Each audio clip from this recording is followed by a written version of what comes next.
Hi, my name is Tara and I am here today to share with you a video about selling online on sites like eBay, Poshmark, and Etsy, where I happen to be a full-time reseller.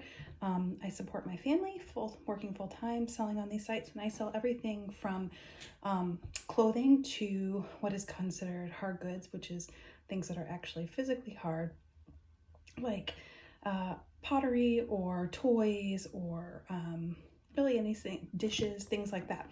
So I mainly sell clothing. I specialize in vintage clothing, but over the years I've been learning more and more about the hard goods category. And I recently moved to this wonderful new house and we are still living in boxes.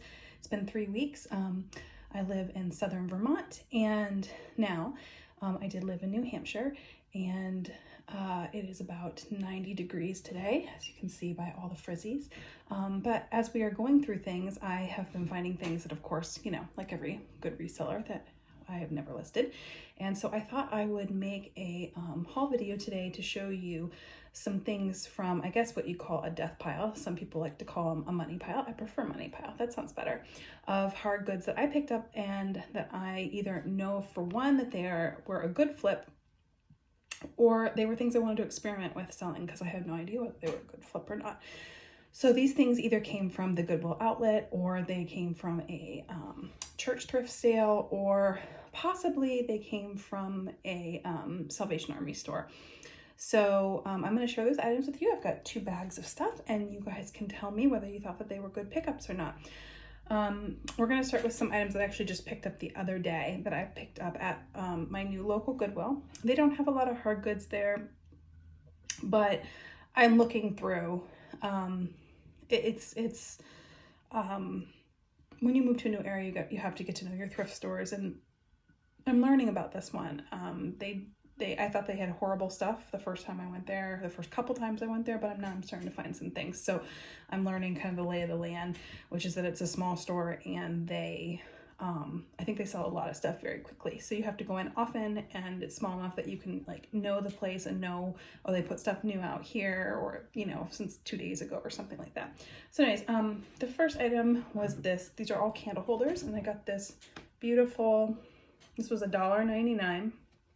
It's a glass candle holder, and it looked, like, I'm learning about glass, and it looked very like mid-century kind of art glass to me, and it is in fact a vintage art glass piece. And I looked it up. It's a Scandinavian,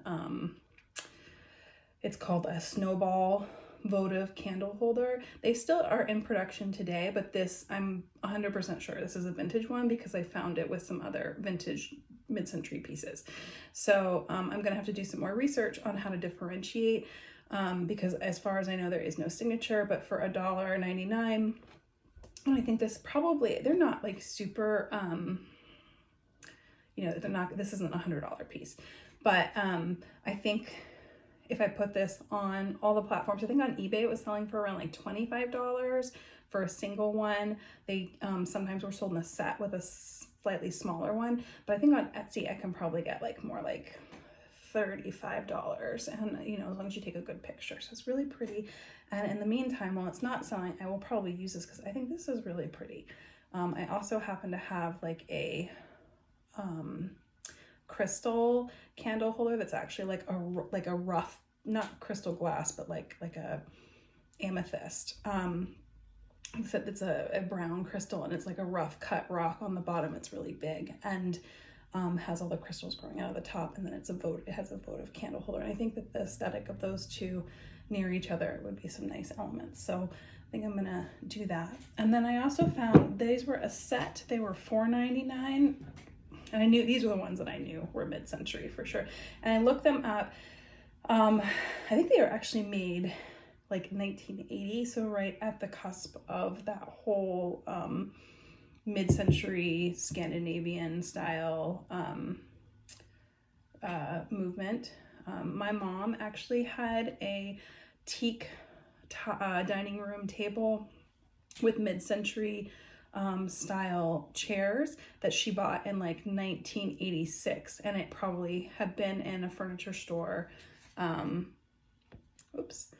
I want to say probably in their gallery, it was a very high-end store for a couple of years. Each of them were individually made because and were one of a kind because the tile in the set in the center was all different.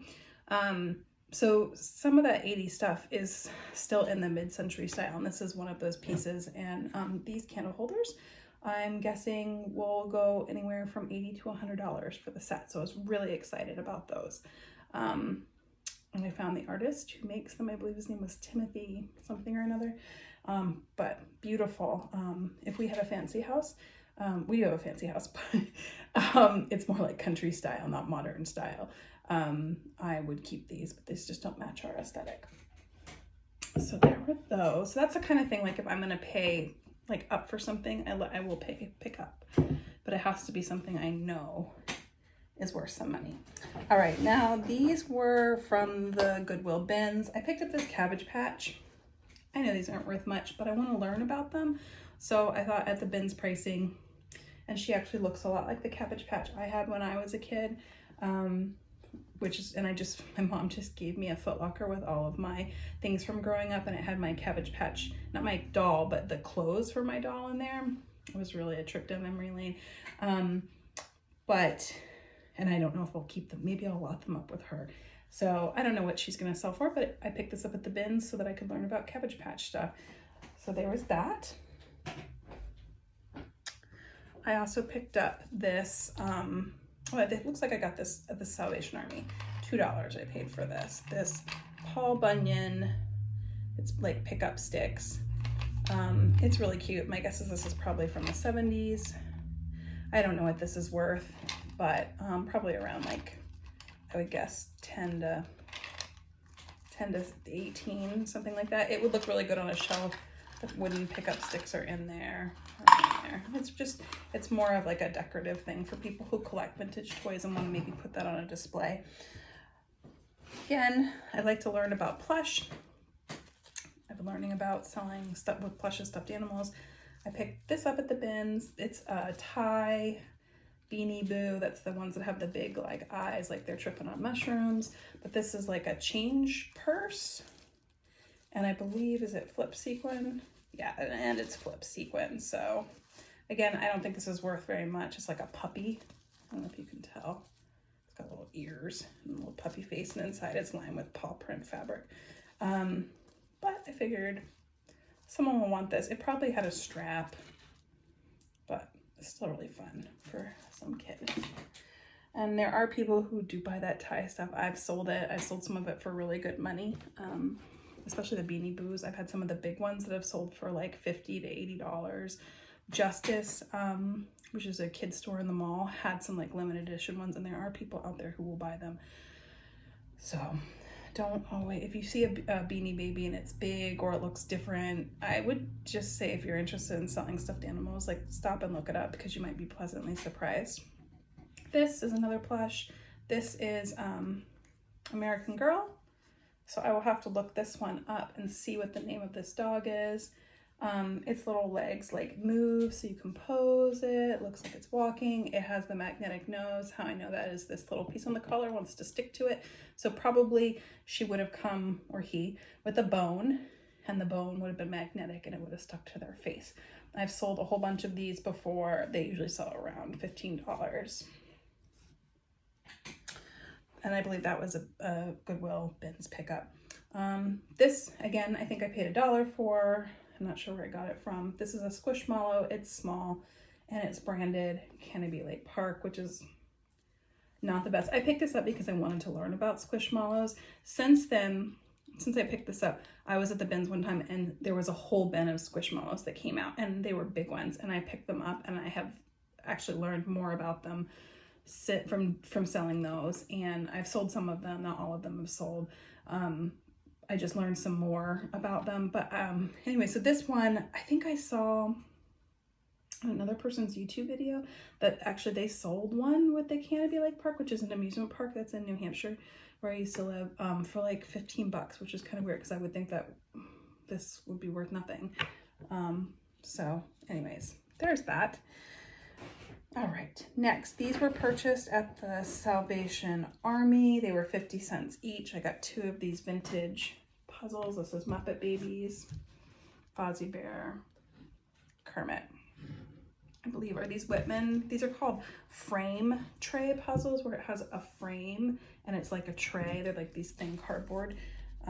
This one's Milton Bradley. Yeah, they're both Milton Bradley. So I will lot these up. These will probably sell on Etsy. This kind of stuff has sold really well for me in the past, and I think it weighs under a pound, which is really good, because it's kind of a bigger size. And if it's something you can go with, now with the new shipping, it's not just based on weight, even though they don't weigh that much. It's also based on cubic shipping. So like if you have something that weighs 1 pound, 2 ounces, which is not very much weight, but it's like 15 inches, which I think this is like at least 14 inches on one side. Like once it's over like 10 inches, it's like much more expensive to ship, which stinks. So if you can get it under a pound and send it first class mail, it'll be easier to sell it. All right, more bins pickups. This is just like a bag of toys, and it's all Moana stuff. There's like her ship and all the parts to that. And then, I don't know, this is like I don't know that this is Moana. This is like a weird crab thing. I'll have to look that up. Shark, again. This is Disney. I don't know if it's Moana though, but there are Moana things in here. There's like, we all know that guy, right? Let's use the rock. So there's a whole bunch of them in here. It's like a nice, friendly looking shark. There's such things as a friendly shark. My daughter used to think so. I was trying to convince her. No, she was little. She didn't blame me. That little rooster guy. So anyways, so I'm not sure how I'm going to sell these yet, but one thing I can tell you is you can sell them as a lot, obviously. But another thing that you can do is you can sell these as cake toppers, because people who like to make like one-of-a-kind homemade cakes, they like these little figures. And I've sold some of these individual figurines, not these Moana ones, but Disney ones, for like 10 to 15 even dollars, like for some of the harder to find ones. Like I had a whole bunch of Cinderella ones where it was the evil stepmother, the cat, the fairy godmother, and those ones that were like the more obscure characters as opposed to Cinderella sold for 10 to 15 dollars. And then so I'll have to look these up, but it looks like even if I sold them as a lot, that I would assume that I could get $20 for these. Oops. Let's see. Poor grandma. I just dropped grandma. She was so great in that movie too, if anybody has seen that. She was like my favorite. All right. So these are like the kind of things that they take a long time to sell, but if they're little, if you have the space and the patience, you can like turn a bag like this if you're trying to sell. You find a whole bunch of these little Disney characters and sell them as cake toppers for $10 each. You can, and you're buying them at the bins. This might cost you like $2 depending on the weight. Our bins is $2 a pound. But then if you're selling each character for $10 each, I mean, you can make a couple hundred, like $150 if you have 15. So those are things to think about. Next, I don't know where I got this. Does this have a price tag? So probably the bins. This is a vintage, unused, one of those drippy candles. It does have a barcode on the back, so it actually might not be vintage. It might, because I know they reproduce these. I've bought them before in like head shops and stuff. But yeah, so it says it has 2 candles inside, but I felt like that was like an easy thing to sell. Like when you burn them, the wax drips down and it's like rainbows. This, oh, I can't decide if I was gonna sell this or not. This is like a vintage board book. It does have a barcode, so it might not be that vintage. I don't know, I'll have to look it up. Animal Babies Golden Book. These do really well. I know that parents like them, and it has vintage illustrations. So, copyright 1988, but that doesn't mean that's when it was made, because golden books are confusing like that. Okay, next, I got this at the bins. Oh, yeah. There were 2 of these, and the other one I'm keeping, and it's a planter, so it's vintage for sure. You can just tell by looking at it, but it does say made in Japan on the bottom, and I do believe, yeah, it's double stamped, made in Japan. My guess is this is from the 40s because I have sold other vintage pieces that have this look with the really, I would say, I don't know how you call it, like primitive, like it's not that detailed, the pottery, where it's white with the red paint. I've sold some like cookie jars and things like that. I sold a pig one. It was kind of scary looking actually. And it sold right away. And they also did not have any brand name, and you have to do a little research and find out who made them, or at least who made the mold, and you usually can now thanks to Google Lens. But the cookie jar I had sold for a lot, so I don't expect to get as much for this. It does have some crazing, but I mean, it's old. That's the look people are going for anyways. So, but there's no chips or anything. So I don't know what this is going to sell for, but it definitely was a good bins pickup. My guess is this will probably sell for like $30 to $40, $35 probably. I bought this at a yard sale, church yard sale, $3. I believe it fits on Floyd. Poppies on Blue, Lenox. Looked like it was in pretty good shape. It was a church rummage sale. And I looked it up when I was there. Or no, you know what it was? I did not look it up when I was there. I remember now because I had like no cell phone reception there. I had no service. And then when I left, I was like, that wasn't the greatest thing for the amount of work that it takes to package and like properly ship this. I think it was like a $25 thing, and I felt like it was a little oversaturated, but I've got it now and I will try and sell it anyways. Again, this is stuff I'm trying to learn about, like Fitz and Floyd and all of those kinds of ceramic collectibles. Bins pickup, XFiles, Collector's Edition, Season 4 DVD set. I looked this up when I was there. It looked like it was worth picking up. Our bins are 20 cents a pound for media, and it's not supposed to include DVDs, but they never, like, I separate my books and put them in like a different, they never really check. So this was 20 cents or something. I think it sells for around $10. Also a bins pickup. I have no idea what this is. It's brand new. It's vintage. Stainless ribbon style shoestring cutter blade. I don't know. I looked it up when I was there, and I think it was like 10 to 15, and these things do sell. Oh, it's for cutting shoestring style potatoes. So this is like the blade that goes inside of a potato, like a French fry cutter. Interesting.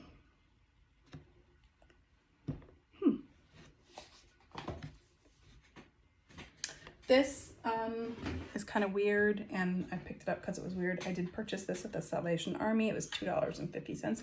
It's a tissue box cover, and the tissues come out of the nose like it's sneezing, which almost made me feel like this could be like gross, like, I don't know, germ ridden, but I'll clean it really well. It is older because it has this elastic on the bottom that's old. You can tell it's old, to keep like the tissue box in place, I guess. I looked these up. I grabbed this without looking it up because I felt like I had seen these a long time ago and that they sold for good money, and now it's like, I want to say 25, so not great. But again, I'm learning. The amount of packaging it takes to do hard goods, like it's a lot of work to ship breakable things. So when I say I'm learning and I say I'm not good, a lot of people would say, oh, $2 into 25, that's pretty good. But for me, because I want to like have my time have value, my feeling is that there needs to be a bigger profit margin on the hard goods in order for me to make it worth my while. It's one thing if it's like something that's really easy to ship, like those puzzles that are just like not breakable, but something like that little duck teapot. Like that's, like I would only want to buy something like that in the future for, it doesn't really matter what the price is. It doesn't matter if it's, you know, $3 or $10 by cost. Like I need to be able to make a $40 or more profit to have my time be worth it, to do the research, to clean it, to take pictures of it, to list it, and do the shipping. Like I want to make $40 because it's time consuming to ship breakables. This I paid $4 for. This is a really good example. I did get this at the Salvation Army. It is a brand, General Electric alarm clock. I always look these up whenever I see the ones that actually like flip with the numbers, because it reminds me of the opening scene to Back to the Future, and I know that some people like look for these. So I looked this one up, this one particular model. There's always a model number on the back, and I don't remember what it was selling for at the time, but this like met my profit margin. Like I think I was gonna make, you know, it was selling for like $50 or something like that. And this is actually, because it's not ceramic, is not so hard to ship. So yeah. So I just need to test it though, which it's easy to test stuff like that. You just set everything and turn it on and make sure everything's working. So that's one whole bag of stuff. So yeah, we are going to move on to the next. And I really don't know what's in this bag too much. That bag I kind of had an idea of like some of the stuff because I was reorganizing the other day. This bag I really don't know what's in here. So this I do know what it is. This is a Starbucks mug. This is actually my mug. When we moved, we went through all of our like water bottles, and we were unpacking and stuff in our to-go mugs, and I was like, if we have too many, we just have too many. We need to donate some to make room because we have a lot of kitchen stuff. My husband's a retired chef. We cannot all have like 5 to-go mugs and, you know, 3 water bottles. So anyways, I decided I didn't need this one. It's not big enough for me. Like this doesn't hold enough drink for me. But I looked it up and it sells for almost as much as I bought it for. And I actually had 2 different lids for it, which I'm sure didn't come with. I'm sure one of these was from another Starbucks mug that I've already donated. So there's a ceramic lid, it's a ceramic cup, and there's a plastic lid. And the advantage of having both lids is for some reason the ceramic lid does not close. I don't know why they designed them that way, but the plastic one has the little thing that can like turn open and close. So someone will like that, I hope. And hopefully that will be a good sale. That should be about, see, like that technically was free. I used it for a while. I don't know what I paid for it, maybe $30. And I think it's worth between like $40 and $50 used. And some of the ones that were like new in box were selling for like more. Or not new in box, but like new with stickers, because no Starbucks cups really come with a box except for some of the mugs. I think. Don't quote me on that. I'm not like a Starbucks aficionado. This I got at the bins. It's brand new. I just picked it up because I think it will sell. It's a spot it game. It's a really fun game if you like. We have this if you're going out to dinner, you can just keep it with you and play it with your kids. Even my older kids used to like to play this. I'm sure they don't. My youngest are 14 now. I'm sure they don't want to play anything with me. But up until like a year and a half ago, before the pandemic, they would still like to play games at the dinner table when we would go out. So yeah, it's fun. So I don't know what that'll sell for, but it was just something I was like, oh, that's a fun game, and it's new. I'll pick that up at the bins. These I got, I think, for personal use, and now I don't really want them. They're these plates. I paid $4 for them. But on the back, they said they were from the private collection of Georges Briard. I think that's how you pronounce it. He made a lot of mid-century like dishes, and I sold a cutting board with Santas on him. Usually it's not this style though. So like this is really interesting. I think this must be something that they had. He like had these, and then they're reproducing stuff he had like in his personal house. That's actually what it says. Authentic reproduction of a 19th century Oriental porcelain. Yeah, so that's what they are. So I'm just going to try to sell these and get some money back for them because I don't want to keep them. They're probably going to take forever to sell and probably not worth my time, but I'm going to try because I shouldn't have bought them. When I showed them to my husband, we were thinking like they would go, I'm really into like doing like thrifted table settings and decorating at the holidays, and because they're red, I thought that they might be good for that. But they're actually like an orangish red, which is not, it doesn't really match most of my stuff. My husband liked them. He wanted to get them. So I was like, oh, okay. But now I wish I hadn't bought them. So those will have to be sold. These I think I got for free, like one of those like side of the road things maybe. This is a hair straightener on air, and there are several of these in here.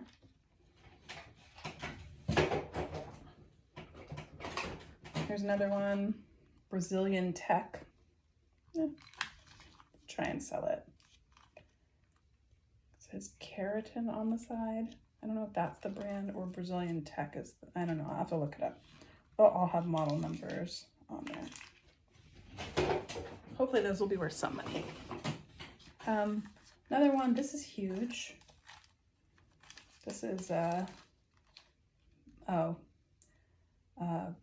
VS Sassoon, what is it? Vidal Sassoon. That's used to be a good salon brand ionizer. So it's a straightener, and then, does it do anything on this end?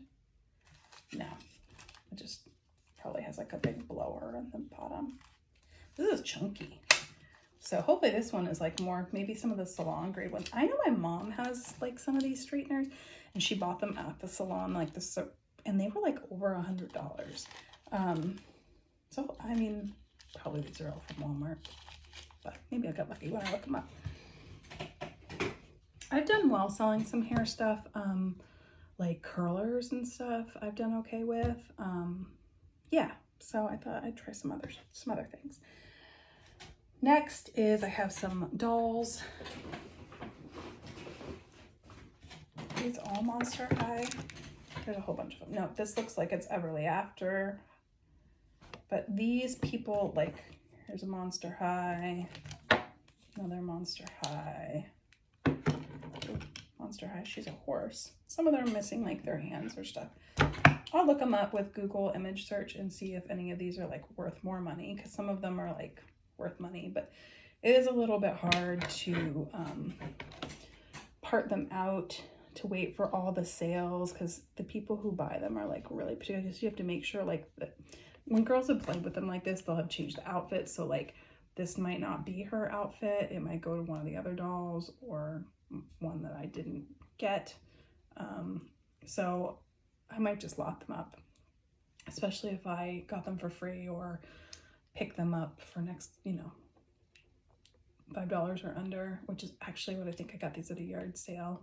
I'm not sure, but people who are into like making custom dolls, they're really into these, and the reason is because they're fully articulated. And what that means is like see how all the different joints move, and they can move all these different ways. Like she can do all this different stuff. Like Barbies can't do that. So like her head's not going to come off. If you try to do this with a Barbie, like your little brother would break it and you'd cry because you'd be like, oh, and then you have to put the head back on. It's like a short squat neck, and then it's never the same. That never happened to me. So there's that. Let's see, what's this? This is a Hallmark Thomas Kincaid musical light up picture. So I have no idea. I probably got this at the bins. Can I make it work right now? It's turned on. So it looks like it could be tabletop or hung on the wall. I don't know how you turn it on, but somehow you do that. It probably needs a new battery, and it lights up here where the wreath is and over here where the tree is. Anywhere else? Nope. So again, this is like the kind of thing that's good to experiment with. Most Thomas Kincaid stuff is like totally oversaturated, but some Hallmark stuff can be good. So we'll look that up. We'll see how we do that. This is not very heavy either. This is like, I probably paid $1 for that if I got it at the bins. I know I got these at the bins. These are brand new in the box. Carle Baby Milestone box. They're probably made with paper and you like fold them together and you do the little photo shoots with them. What's the retail on this? 20 bucks. Oh, and it's Chronicle books, which I don't know if you can see that right there. Anything by this company, people look for because it's like higher quality. It would have been sold at like a Barnes and Noble as like a gifty thing, or independent bookstores like a gifty thing. And it's not, it doesn't usually end up at like Target or something. Like this was never at Target. So, and that I will try and sell online. People like Carle stuff. And eventually, if it doesn't sell, I do have a buy, sell, trade children's store that I can always take things to. And I don't make as much money, but I'll make like a couple bucks profit after the cost of what I bought. And yeah, and then it'd be it for my life. And they will definitely take it because they like that kind of stuff. Okay, the next two things I clearly paid up for, and I think I looked them up then at the store because they were $10 each. And they are Patience Brewster ornaments. So Patience Brewster is a collectible brand. If you can see, I know I looked up. This one is like, it's like a little strawberry with her baby. It's very, I know it says pear with cranberry. It looks like an upside down strawberry. This one though was the one that I remember. It's kind of like a heart with little wings, was worth some money. And it's because it is a collaboration for some kind of awareness. Like, I don't know if it's breast cancer awareness or, oh, it says LLS, Spreading the Love, part of the Leukemia and Lymphoma Society. Yeah. So this was probably limited edition. I've noticed when I learned about her stuff that the ones that are like these little heart faces, they do well. I don't know if that was exclusive for this line, but and then when I say they do well, I don't remember what I looked them up for, but you know, they come in a box too with packaging, so that makes it easier for me on my end. So it's like if I pay 10 and it sells for 40, I'm only going to be making, after my eBay costs, probably about $20, but it's the kind of thing where you just, you know, wrap it in bubble wrap and put it in another box, and I don't really have to worry about packaging something that much, like as opposed to this. This is like a major deal. So, and I don't like to usually spend that much. I don't know what I was thinking that day. Maybe I looked up, maybe it's worth a lot of money. Maybe it's worth like 80, who knows? So anyways, you guys can comment down below about what you think about my Deathpile hard goods haul. It is, I think, the last day of May 2022. So we are trying to clear out at least the room that I now have designated for my office and get through the death pile of that stuff. I've done pretty good. In 1 week, I think I've cleared and listed almost all the clothes in this room, except for that were seasonal. I have like 3 small bags of winter clothes that are awesome, but I feel like it'd be a waste of my time right now to be listing winter stuff when it's hot, because I want to we shut our eBay store down for about a month. Well, we didn't actually shut it down. I just wasn't listing while we were moving and unpacking and all that kind of stuff. So I wanted to get some momentum going. I want to have things that are relevant that I'm listing. And we did really well. Like I went and started back a week ago and it was great. I, pushed really hard and I got the momentum going again. So as far as hard goods are concerned, I feel like hard goods are more long tail. So our plan is, right now I'm listing 20 items a day and 7 days a week, which means that I list, I think I did the math on it, it's like 25 items Monday through Friday, but I don't make them all go live so that I have enough stuff drafted. Maybe it's 28 items a day, I can't remember, so that I can just have 20 drafts ready to go Saturday and Sunday, and I can have that time essentially off. I maybe have to put an hour in that day making the items go live in the morning, and then while I'm watching TV or something in the evening, I do the cross listing. And I do use List Perfectly. It makes it much easier. But I have a lot of hard goods in this room at this point. That's what's left. And I don't want to want to keep the sales going. So it's going to take me a while to get through the rest of what is in here, because I'm not going to try and just focus solely on listing those. I have other clothing and other death piles in other storage areas in the house. So I'll go and start pulling those out. And my goal is to list, like I said, 25 items a day, and I'm going to do 5 hard good items per day. My husband does all of the shipping and inventory, storing, and testing. Actually, now he does a lot of the testing and the cleaning of the hard goods.